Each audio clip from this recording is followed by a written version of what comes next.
ನಿಮಗೆ ಅಯ್ಯಪ್ಪ ಸ್ವಾಮಿ ಹೇಗೆ ಶಬರಿಮಲೆಗೆ ಬಂದರು ಎಂಬುದು ಗೊತ್ತಾ? ಅಂತ್ಯದವರೆಗೆ ನೋಡಿ, ಏಕೆಂದರೆ ಇದು ನಮ್ಮ ಹಿಂದೂ ಇತಿಹಾಸದಲ್ಲಿರುವ ಅತ್ಯಂತ ಸುಂದರ ಕಥೆಗಳಲ್ಲಿ ಒಂದಾಗಿದೆ. ಒಮ್ಮೆ ಮಹಿಷಿ ಎಂಬ ರಾಕ್ಷಸಿ ಇದ್ದಳು. ಅವಳು ಒಂದು ವರ ಪಡೆದಿದ್ದಳು.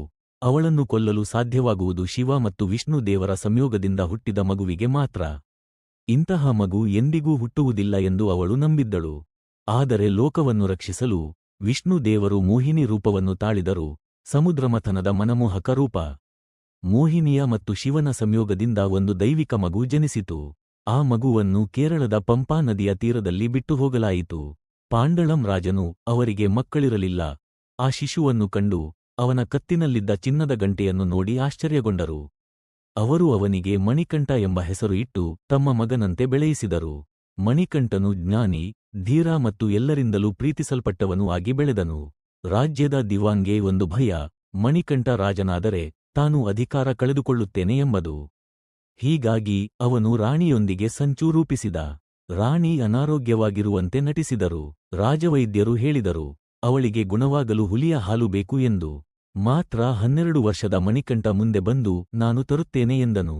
ಕಾಡಿನಲ್ಲಿ ಅವನು ದೇವರಿಗೆಲೂ ಸೋಲಿಸಲಾಗದ ಮಹಿಷಿ ರಾಕ್ಷಸಿಯನ್ನು ಎದುರಿಸಿದ. ಒಂದು ಭಯಾನಕ ಯುದ್ಧ ನಡೆಯಿತು. ಕೊನೆಗೆ ಮಣಿಕಂಠನು ಅವಳ ಎದೆಯ ಮೇಲೆ ಜಿಗಿದು ಆಕೆಯನ್ನು ಸಾಯಿಸಿ ಭವಿಷ್ಯವಾಣಿಯನ್ನು ನಿಜಗೊಳಿಸಿದ. ಆದರೆ ಅವನು ಹಿಂದಿರುಗಿದಾಗ ಕಾಲ್ನಡಿಗೆಯಲ್ಲಿ ಅಲ್ಲ, ಅವನು ಹುಲಿಯ ಮೇಲೆ ಸವಾರಿಯಾಗಿ ಅದರ ಹಿಂದೆ ಹುಲಿಯಣಗಳು ಬಂದುವು. ರಾಜ್ಯವೆಲ್ಲ ಆಶ್ಚರ್ಯದಿಂದ ತುಂಬಿತು. ಆ ಸಮಯದಲ್ಲಿ ಒಬ್ಬ ಮಹರ್ಷಿ ಸತ್ಯವನ್ನು ತಿಳಿಸಿದರು. ಈ ಹುಡುಗ ಯಾರೂ ಅಲ್ಲ, ಇವನೇ ದೇವರಾದ ಅಯ್ಯಪ್ಪ. ರಾಜನು ಅವನ ಪಾದಗಳಿಗೆ ಬಿದ್ದು ನಮ್ಮೊಂದಿಗೆ ಉಳಿಯಲು ಬೇಡಿಕೊಂಡ. ಅಯ್ಯಪ್ಪನವರು ಒಪ್ಪಿದರು.